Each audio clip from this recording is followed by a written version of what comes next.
আসসালামু আলাইকুম। নুসরাত জাহান সবাইকে স্বাগত আজকের ভোরের আলো নিউজে।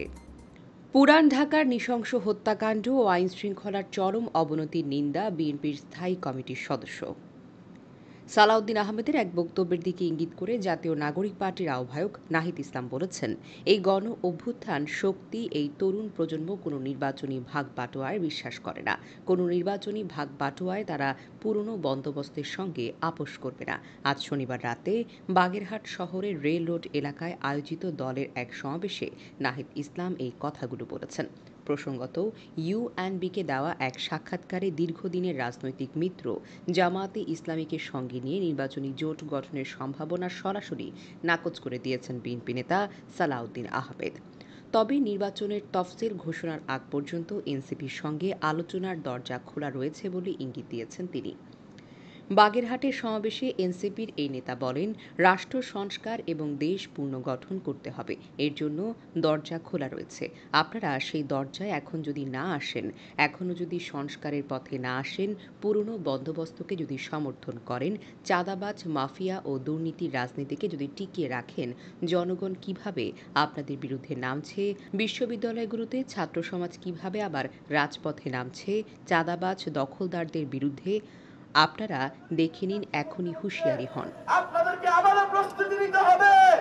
বিএনপির কেন্দ্রীয় কার্যালয়ের সামনে ককটেল বিস্ফোরণ। রাজধানী নয়াপল্টনে বিএনপির কেন্দ্রীয় কার্যালয়ের সামনে ককটেল বিস্ফোরণের ঘটনা ঘটেছে। আজ শনিবার রাত 10টার দিকে দলটির কেন্দ্রীয় কার্যালয়ের সামনে রাস্তায় এই ককটেল বিস্ফোরণ ঘটনা হয়। রাতে ককটেল বিস্ফোরণের ঘটনা প্রথম আলোকে নিশ্চিত করেছেন বিএনপির জাতীয় নির্বাহী কমিটির সদস্য আব্দুস সাত্তার পাটোয়ারি। তিনি বলেন, আজ রাত 9টা 58 মিনিটের দিকে দুষ্কৃতকারীরা ককটেল বিস্ফোরণ ঘটিয়েছে।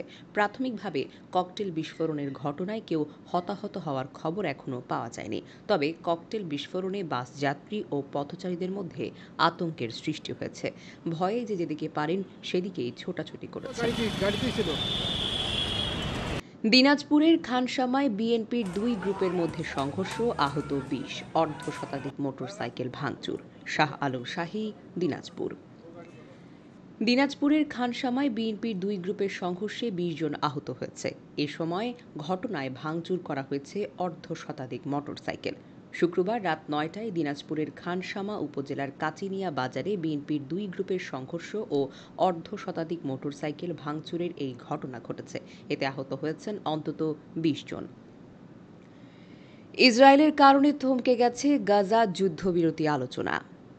ফিলিস্তিনের গাজায় যুদ্ধবিরতি নিয়ে ইসরায়েল ও হামাসের মধ্যে চলমান আলোচনায় বাধা এসেছে। উপত্যকাটিতে ইসরায়েলি সেনাদের উপস্থিতি নিয়ে ইসরায়েলের প্রস্তাবের কারণে এমন পরিস্থিতি দেখা দিয়েছে। যুদ্ধবিরতির আলোচনার বিষয়ে জানাশোনা আছে এমন দুটি ফিলিস্তিনি সূত্র আজ শনিবার এনএফপিকে এই তথ্য জানিয়েছে। গাজায় সামরিক যুদ্ধবিরতির লক্ষ্যে গত রোববার থেকে কাতারের রাজধানী দোহায় পরোক্ষভাবে আলোচনা চালিয়ে আসছে হামাস ও ইসরায়েল। সম্প্রতি দুই পক্ষই জানায়, উপত্যকাটিতে 60 দিনের যুদ্ধবিরতিতে ঐক্যমত্য হলে গাজায় বন্দী থাকা জীবিত 10 জিম্মিকে মুক্তি দেবে হামাস। এরই মধ্যে আলোচনায় বাধার বিষয়টি সামনে এলো। ফেনীর বন্যা নিয়ন্ত্রণে রোডম্যাপ ঘোষণা না হলে আন্দোলনের হুঁশিয়ারি। ফেনী ও আশেপাশের জেলায় বন্যা নিয়ন্ত্রণে স্থায়ী ব্যবস্থা এবং ক্ষতিগ্রস্ত মানুষের পুনর্বাসনে সুস্পষ্ট রোডম্যাপ ঘোষণার দাবি জানিয়েছে ঢাকাস্থ ফেনীবাসী নামে একটি নাগরিক সংগঠন।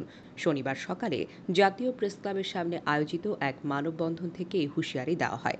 ঢাকায় বসবাসরত ফেনী জেলার বিভিন্ন শ্রেণী পেশার মানুষ মানববন্ধনে অংশ নিয়েছে।